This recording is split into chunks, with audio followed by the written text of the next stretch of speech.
Hi everyone, it's Marie at LivingFelt, and today we have a fun project for you. We'll be felting these cute cup cozies or mug warmers.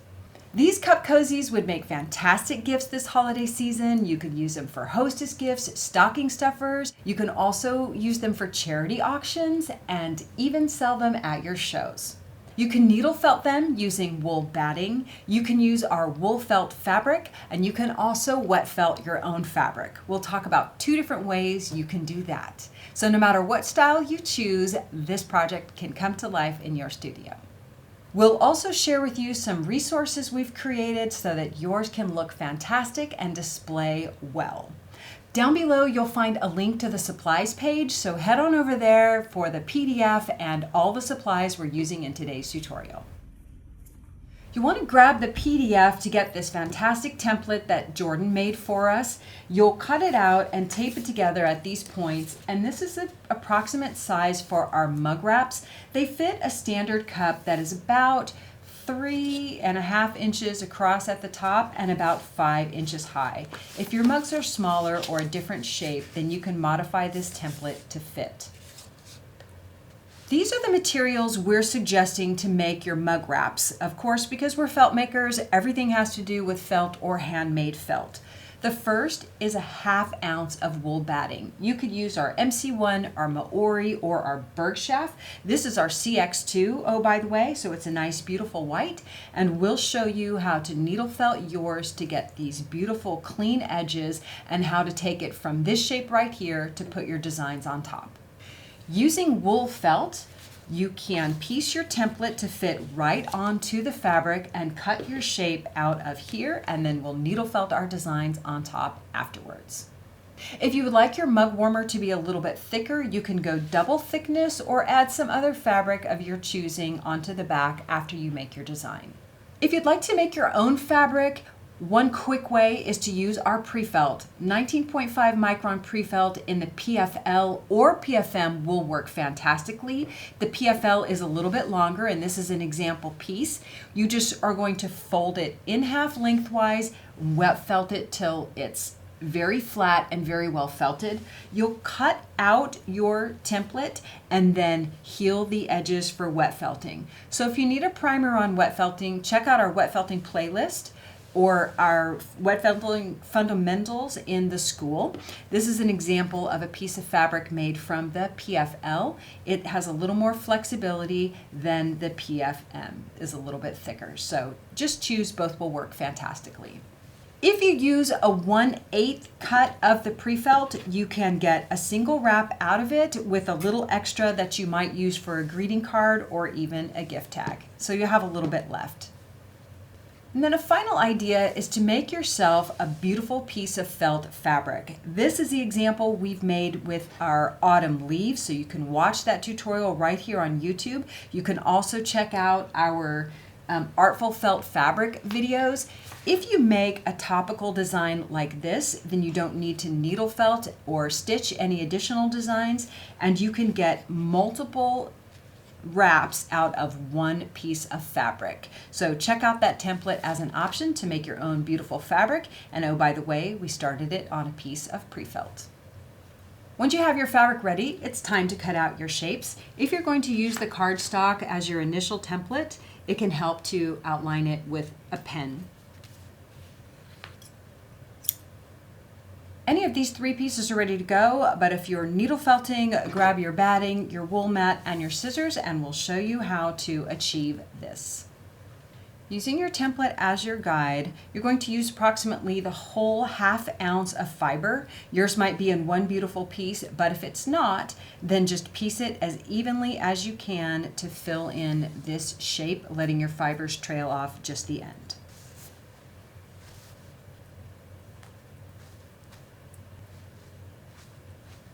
As you're filling in the area of the template, use your hands to repeatedly fill for thin spots or lumps. Thin out the lumps, fill in the thin spots, and if anything looks like a hard, rigid line, use one hand to hold the fibers down and the other to tease them so they feather out into the rest of the shape.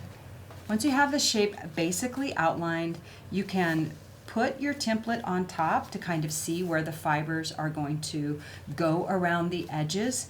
the thing that will help you the most is to start needle felting the middle and compressing it first. So use something like your clover punch tool, your pen tool, or a compression tool to start flattening those fibers. But leave the very perimeter loose because we're going to create the shape around the template.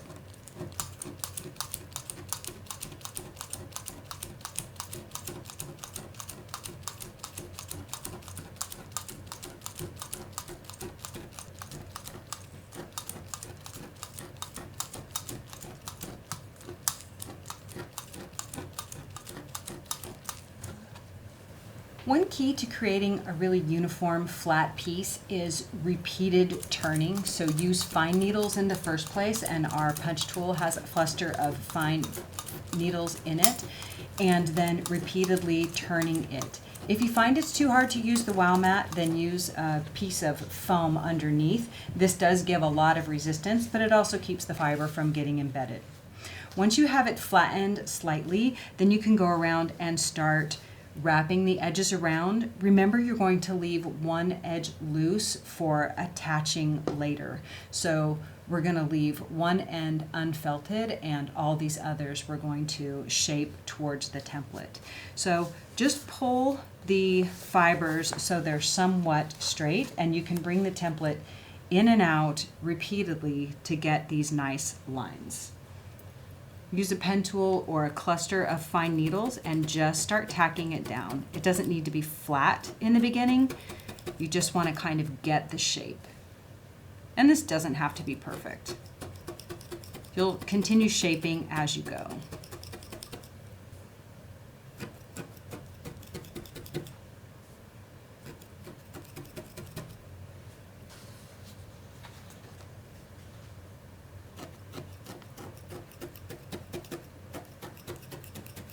When you're making your mug wraps, you don't actually have to have a hard line. You can have both of the ends loose and detach them, as we'll show you in a moment.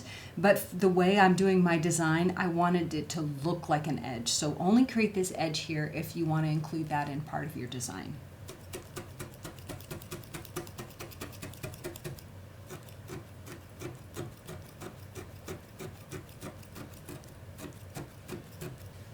You can see our shape is already starting to form and look like our wrap. And from here forward, it's just going to take patience to get everything compressed and in.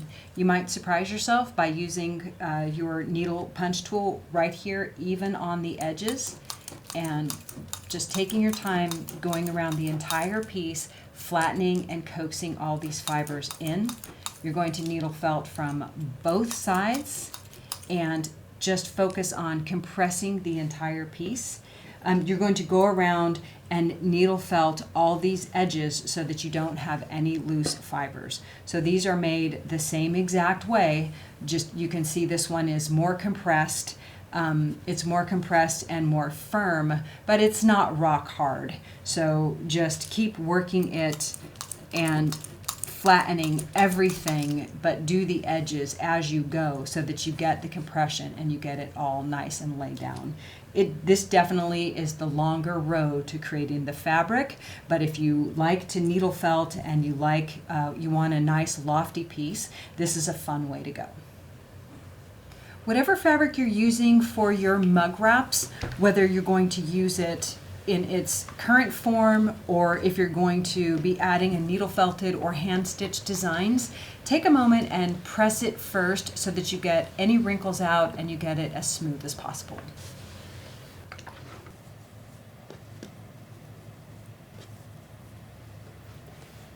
In the PDF, you have a couple of supports. One is the display card for showing your finished designs. So this one is nice and wide, as I mentioned, and will fit a standard 16-ounce cup. That is about 5 inches tall. So if you're going to be freehanding your design like I did on most of mine, you could use this cup template to guide the size of your design. So I cut mine out and folded it backwards and then made sure that my letters fit right in this area. So play with that on your own if you're going to be freehanding your design.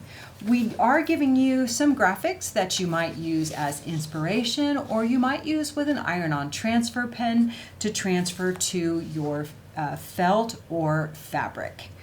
The more compressed your fabric is, the better the designs will transfer. So if this is too lofty and loose, you'll notice that it won't be a very clean line. We are freehanding this simple design, and we're going to use this handy dandy display card to get our design in the right place.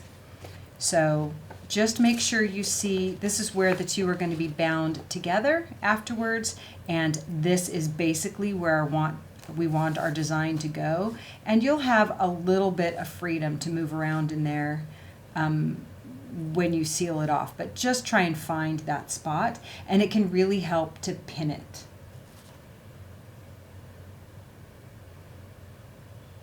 We're just going to quickly freehand a goofy little suggestion of a reindeer here. I'm planning out my lines by laying out the wool where I'm going to place it, and you'll notice that when we start a line, we anchor it down with needle felting, and then we guide it to where we want it to go. So you can freehand your design, you can use a template, you can use other directions that we've shared in the past, or you can just wing it like I'm doing here. Where you want a rounded edge, what you'll notice is I roll the fiber in my fingers first. I fold the edge over so that the edge is more blunt, and the folded over edge gets tucked underneath and needle felted down.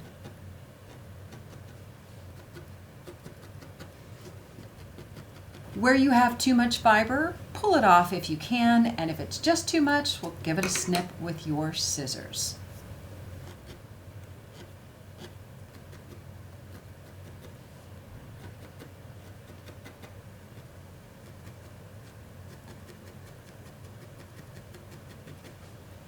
Sometimes when I'm shaping something like the nose, I'll guide the fibers into place with my needle or my fingers before tacking them down. So just have fun with this process and use whatever means of decoration you like for your felted mug wrap.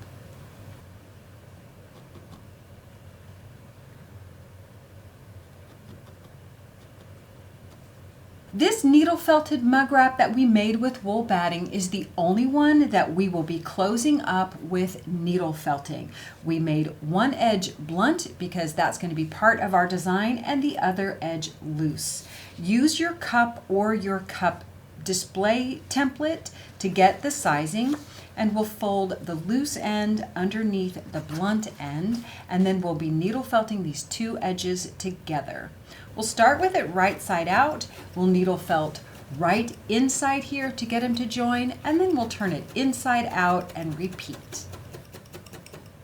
If you're going to be making a lot of these and you're going to be needle felting like this, you might find it beneficial to cut a 5x5 piece of foam and use it as an insert to needle felt against.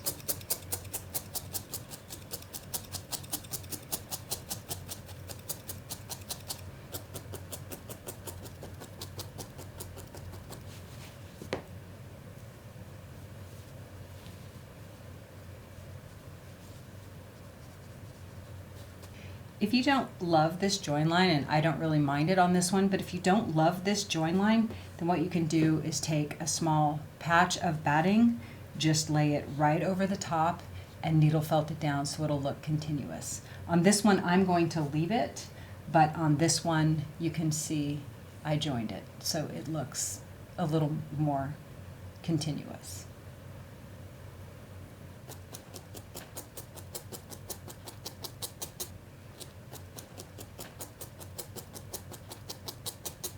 Because we needle felted the back of this little guy, the stitching is just fakey and decorative, so have fun with that. The only tip I have really is to go ahead and knot your thread if you want, but you want to start it right underneath this fold so that you can bury your little knot. And then we just did a series of simple X's all the way along the length.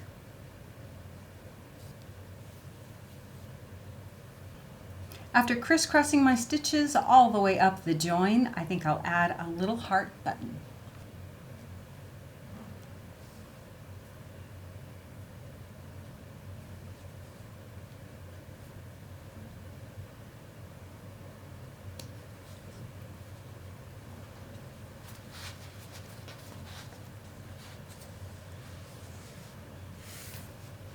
These letters were just done freehand, but if you're not comfortable with that, you might try the iron-on transfer pen and maybe even one of these designs here that we've included with the kit. We'll include a link up above so you can check out the iron-on transfer pen and see how to use it on that page. For skinny letters, you're going to want to go very light on your pressure, and you'll find the iron-on transfer pen is best to use on a fabric that's very compressed or very flat.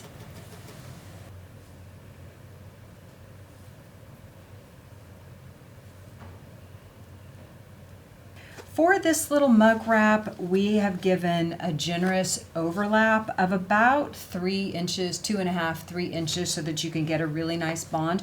We're going to close this up with a embroidery floss and a running stitch, and we'll do that on a few others as well.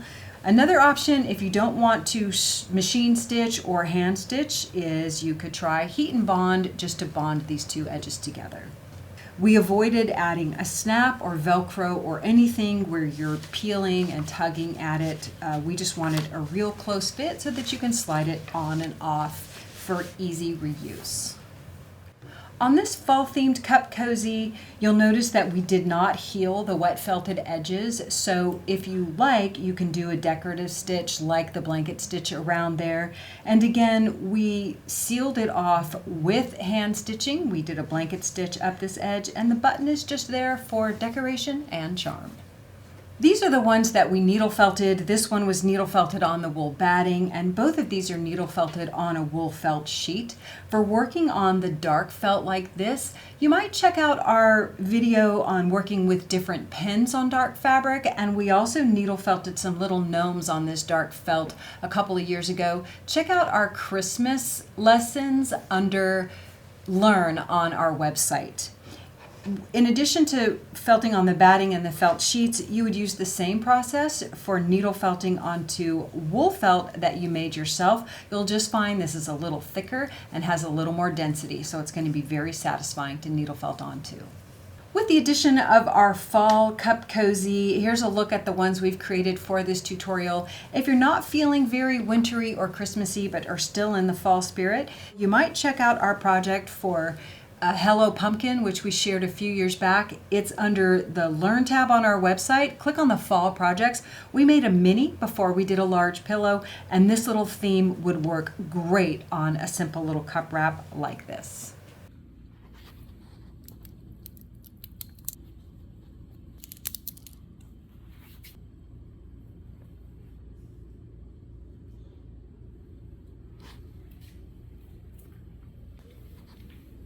That's it for this time, friends. We hope you feel inspired, and we look forward to seeing whatever direction you take this project. Thanks for hanging out with us, and be good to yourselves this week. If you're looking for more fall projects, check out this next video right here.